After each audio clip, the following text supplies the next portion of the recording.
It's time for Caribbean News, covering current events from around the world, regionally and locally, with Sean Garrity on this station. It's news the Caribbean can use. And now, the details. Court of Appeal rules for PM in lawsuit against opposition politician. The Eastern Caribbean Court of Appeal has dismissed an application by a Grenadian opposition politician to file a defense on a defamation lawsuit brought against her by Prime Minister Dr. Keith Mitchell.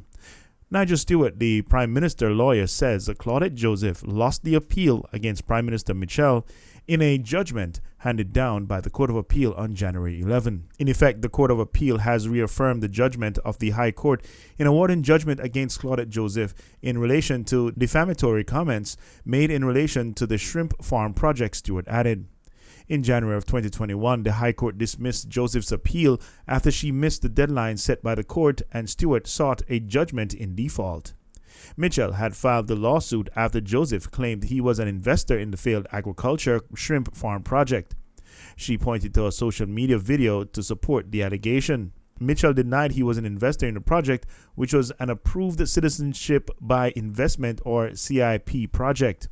Under the CIP, foreign investors are granted citizenship in return for making substantial investments in the socio-economic development of the island.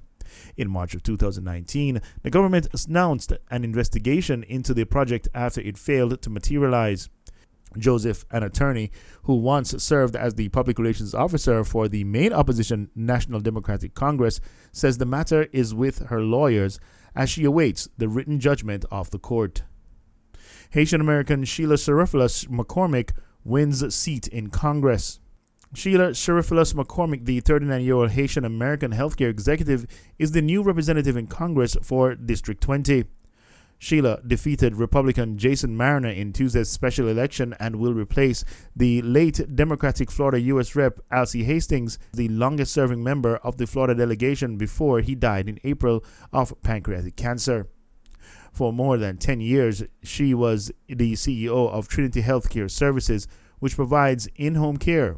She's married and a mother of two. The win makes her the first Democrat of Haitian descent to serve in Congress. In entertainment, Dutch authorities await digital investigation into Jah Cure's phone.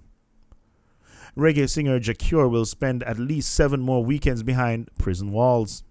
It is expected that the trial, the substantive hearing into his attempted murder case, will take place on March 8th at 2 p.m. It was revealed during the 2-hour hearing in a Netherlands court that the prosecution was awaiting the results of a digital investigation into the Love Is singer's phone.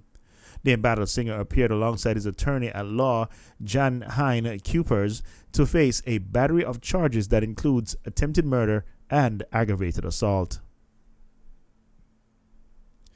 In business, Ethiopian Airlines profits from cargo boom. Ethiopian Airlines says it's in profit and cash positive thanks to a booming market for air cargo. Julian Satterwhite reports for Reuters. Ethiopian Airlines says it's in profit and cash positive, and it's largely thanks to booming demand for air cargo. Speaking Tuesday, Chief Executive Tewolde Gebre-Mariam said the carrier was now back to 70% of its pre-crisis capacity. It's given staff pay rises and bonuses as it returns to health. However, Gebre-Mariam says the air travel industry still faces a long road to full recovery. He says fragmented and uncoordinated responses by governments around the world have slowed a rebound in passenger travel. Dubai is a particular problem for the airline. It's banned entry for anyone who has recently been in Ethiopia and 13 other African countries. Air freight is the definite bright spot. Cargo rates and demand have surged amid health crisis-linked supply chain problems and a global boom in online shopping. Gebre-Mariam calls freight the breadwinner for the group. In sports, ODI series to continue, but T20 scrapped after COVID-19 scare. The one-off T20 international scheduled for Sabina Park in Jamaica on Sunday, January 16, has been called off to ensure the completion of the 3-match one-day cricket series.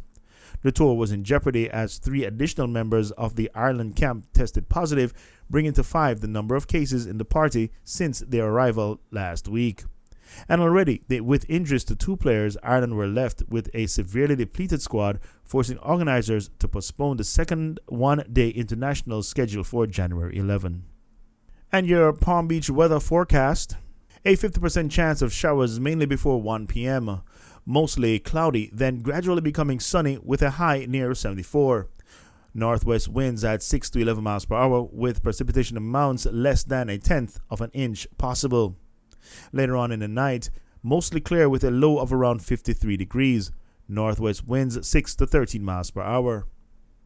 While in Fort Lauderdale, your forecast looks like a chance of showers and thunderstorms before 1 p.m., then a slight chance of showers between 1 and 4 p.m., mostly cloudy, then gradually getting sunny with a high of 75 degrees. North winds 7 to 14 miles per hour with gusts as high as 18 miles per hour with a 40% chance of rain.